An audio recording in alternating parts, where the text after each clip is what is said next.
नमस्कार दोस्तों, आप जुड़ चुके हैं रियल न्यूज़ हरियाणा के साथ और आज हम पहुंचे हैं सेंट जोसेफ इंटरनेशनल स्कूल और आज हम बात करेंगे मैडम श्रेया से कि इतना बड़ा जो स्ट्रक्चर है यहाँ खड़ा करना उनका क्या उद्देश्य था।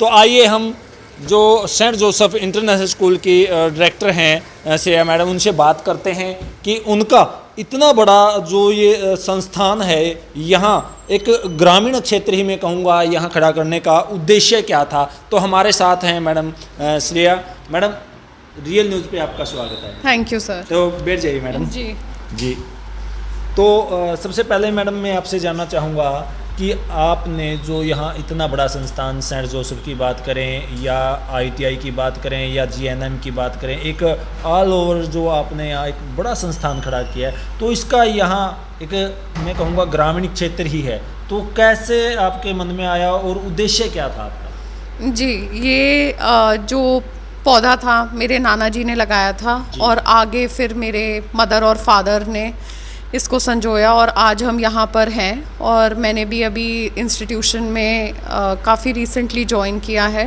एंड हमारा पूरी फैमिली का एक ही एम था कि सारे जो ग्रामीण क्षेत्र के बच्चे हैं उनको विश्व स्तरीय सुविधाएं यहाँ हम प्राप्त कराएं। अभी फ़िलहाल जैसे आपने बोला कि हमारा स्कूल के साथ साथ ITI, nursing, education college and even degree college चल रहा है, तो एजुकेशन हब के साथ साथ आगे मेरे आने वाले साल में यही प्रयास है कि इसको स्पोर्ट्स हब भी बनाया जाए। तो सर सभी स्कूलों की तरह हमारे पास भी बहुत क्वालिफाइड एंड बहुत अच्छा स्टाफ है। स्टाफ के अंदर एक बहुत ज़रूरी चीज़ होती है रेगुलर रिफ़्रेशर कोर्सेज। तो इस साल हमने ये प्रावधान किया है कि हम सारे ही हमारे टीचर्स को इंस्टेड ऑफ एक टीचिंग रिफ़्रेशर कोर्स के हमारी जो बुक्स लगाई जाती हैं, बच्चों को पढ़ाया जाता है, इस बार हम एटलीस्ट 2 to 3 और मे बी इवन 4 उनके रिफ़्रेशर कोर्सेज करेंगे, जिससे कि जो सारी टीचर्स हैं वो अपडेटेड रहें रिगार्डिंग नए टीचिंग मेथड, नए तरीके जिससे बच्चों को पढ़ाया जाए। कई बच्चे होते हैं कि वो आपकी क्लास बाकी क्लास के साथ अप टू डेट नहीं हो पाते हैं और फिर उसके बाद पेरेंट्स को बहुत ज़्यादा ऐसा लगता है कि हमारा बच्चा पीछे रह गया। तो उस तक को हमने एड्रेस करके हम पहले भी करते आए हैं और इस साल भी हम आफ्टर स्कूल जो क्लासेस होती हैं उसके अंदर सारे ऐसे बच्चों के साथ बैठेंगे और इंडिविजुअल स्तर पर जो मदर टीचर्स हैं उनके साथ कंसल्ट करेंगी, पेरेंट्स के साथ इन टच रहेंगी कि बच्चों को सारी जो बच्चे हैं एक साथ आगे बढ़ें। मैडम पढ़ाई के साथ साथ अगर हम बात करें, हर बच्चा इतना इम्प्रूव नहीं कर सकता। अगर स्पोर्ट्स की बात करें, क्या स्कूल के अंदर स्पोर्ट्स को लेकर भी किसी प्रकार की कोई व्यवस्था है? जी बिल्कुल, एक बहुत ज़रूरी चीज़ होती है, आपने स्पोर्ट्स की बात की, उसके साथ साथ नैतिक शिक्षा, तो उसको भी हम यहाँ एम करके जो एक बच्चा है एजुकेशन एंड स्पोर्ट्स उसके साथ साथ एक अच्छा इंसान होना बहुत ज़रूरी है। जब बच्चा आगे बढ़कर हमारी तरह अलग अलग पोस्ट पे अलग अलग पदों पर बैठेगा तो इंसान अच्छा हो, इसी को देखते हुए हम नैतिक शिक्षा पर भी काफ़ी ध्यान देते हैं। स्पोर्ट्स की बात की जाए तो हमारे पास अलग अलग स्पोर्ट्स के इंडिविजुअली डिफरेंट कोचेज़ हैं। बॉक्सिंग है, स्विमिंग है, शूटिंग है, बैडमिंटन, फुटबॉल, क्रिकेट और इस साल हम आर्चरी भी ऐड कर रहे हैं। तो इन सभी स्पोर्ट्स के अंदर स्पेशलाइज्ड कोचेज़ हैं एंड इन फैक्ट मैं काफ़ी स्तर तक ये देखती रहती हूँ कि बाकी स्कूल्स के अंदर क्या ऐसी सुविधा है जो हो सकता है हम अपने स्कूल में ऐड करें। तो उसके देखते हुए हमारा जो क्रिकेट नेट्स हैं उनको भी जो पिच की मिट्टी होती है जो प्रॉपर यूज़ होती है आपके इंटरनेशनल क्रिकेट्स और नेशनल क्रिकेट में, वो लाकर पिच का भी निर्माण होगा। हमारी अलग से जो विकेट्स हैं, बैट्स हैं, वो बिल्कुल जो नेशनल लेवल पे यूज़ होते हैं उनको भी मैंने लाने का इस बार प्रयास किया है। उसके साथ साथ जो डिपार्टमेंट ऑफ स्पोर्ट्स है गवर्नमेंट ऑफ हरियाणा, उनकी नर्सरीज़ होती हैं, उनके अंदर भी हमने अप्लाई किया है कि गवर्नमेंट के सहयोग से भी हम अपने बच्चे को विश्व स्तरीय सुविधाएं प्राप्त करें। मैडम सबसे बड़ी बात होती है ट्रांसपोर्ट की। हर कोई पेरेंट्स यही सोचता है कि उनका बच्चा किस तरह से स्कूल में जाता है, किस तरह से आता है, तो आप किस प्रकार की सुविधा वो दे रहे हैं? जी, हमारी जो ट्रांसपोर्ट है उसके अंदर बिल्कुल नंबर्ड बसेस होती हैं, सारी शेड के नीचे लगी हुई हैं और बच्चों को किसी भी प्रकार की असुविधा नहीं होती है। क्लास वाइज बच्चे जाते हैं, अपनी अपनी रिस्पेक्टिव बसेस में बैठते हैं, फिर एक हम ड्रिल करते हैं जिसके अंदर कंडक्टर्स नीचे उतर के सारी बसों के नीचे देखते हैं कि किसी भी प्रकार बच्चा नीचे ना रह गया हो, क्योंकि ऐसी हमारे को सावधानी बरतनी बहुत ज़रूरी है। हो ना हो अलग बात है। उसके साथ साथ सारी बसेस हमारी जीपीएस ट्रैक्ड हैं। सारी जो हमारे पेरेंट्स हैं उनके पास जीपीएस एक्सेस होता है। हमारा एक ईआरपी ऐप भी है जिसके अंदर चाहे फ़ीस के साथ साथ जीपीएस ट्रैकिंग भी होती है सारे बसेस की, तो एक पेरेंट जान सकता है कि उनका बच्चा कहाँ पर है। और किसी भी प्रकार की असुविधा में हर टाइम हमारा जो स्टाफ है, प्रिंसिपल मैडम के साथ साथ हमारा पूरा टीचिंग स्टाफ भी यहाँ रहता है। एटलीस्ट 1 घंटे तक ऑलमोस्ट आगे रहता है कि वो यहाँ पे कोई भी बच्चा अपने घर सुरक्षित रूप से पहुंच जाए और उसके साथ इन टच रहें पेरेंट्स के साथ। हाँ जी, हमने लड़कियों को ही देखते हुए एक पेरेंट या माता पिता अपने बच्चे को जब यहाँ भेजते हैं वो हमारे हाथ में एक रिस्पॉन्सिबिलिटी दे रहे हैं।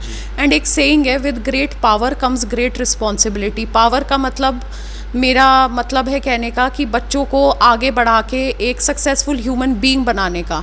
और उसी को देखते हुए हमने जो हमारी लड़कियां हैं, बच्चियां हैं, उनके लिए लेडी कंडक्टर्स भी हमारे पूरे स्टाफ के अंदर इंडक्ट की हैं, जिससे कि कोई भी लड़की है वो उनसे जाके बात कर सके, किसी प्रकार की भी प्रॉब्लम हो तो उनसे कंसल्ट कर सके। उसी के साथ साथ लड़के और लड़कियों को अलग बिठाया जाता है, क्योंकि ये बहुत ज़रूरी है कि पेरेंट जो दूर बैठा हुआ है बच्चे को यहाँ भेज रहा है वो सुरक्षित फील करे।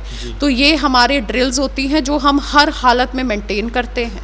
जिस मन में आया जी बिल्कुल, मैंने यूनाइटेड स्टेट्स ऑफ अमेरिका में अपने सारे एग्ज़ाम्स क्लियर करके पीजी की पढ़ाई को देखते हुए किया है। लेकिन मेरे को एक बहुत ज़रूरी चीज़ लगी कि जिस मिट्टी ने मुझे वहाँ तक पहुँचाया है उसको मुझे वापस देने का ये मेरा एक रिस्पॉन्सिबिलिटी है।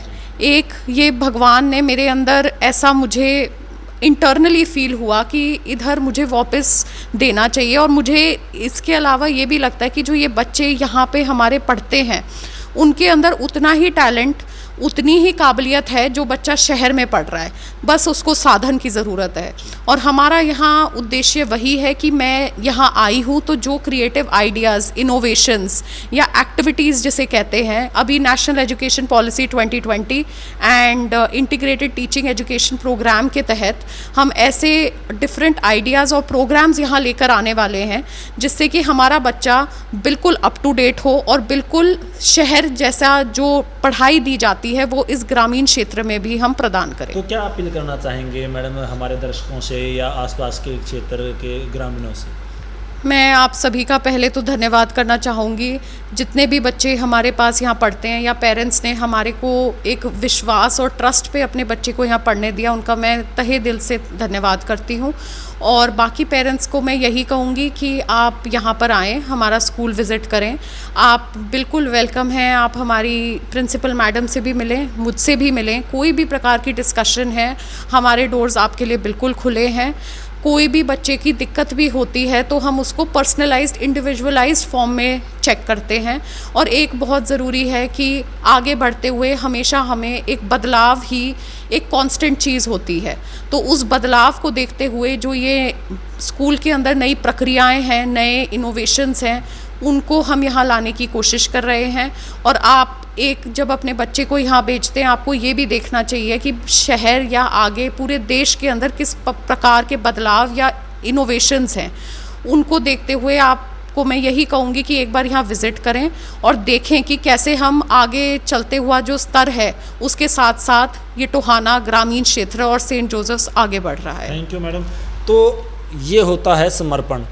तो आपको मैं बता देना चाहता हूं कि डॉक्टर वीना सिंह भी इसी संस्थान से हैं और मैडम श्रेया ने बताया कि ये खुद लगभग पूरी की पूरी जो अपनी पढ़ाई है वो यूएसए के अंदर करके आए हैं और अपना वहाँ से ज्ञान अर्जित करके इस ग्रामीण क्षेत्र को देना चाहते हैं। इन्होंने कहा भी है कि जिस मिट्टी ने मुझे पैदा किया उस मिट्टी का आज ये कर्ज उतारने के लिए यहाँ आए हैं, क्योंकि आज का युवा दूसरे देशों में जाने के लिए होड़ लगी हुई है, लेकिन इन्होंने ऐसा नहीं किया और खुद यहाँ आकर यहाँ के जो ग्रामीण क्षेत्र है उन बच्चों के लिए अपना समर्पण यहाँ किए हुए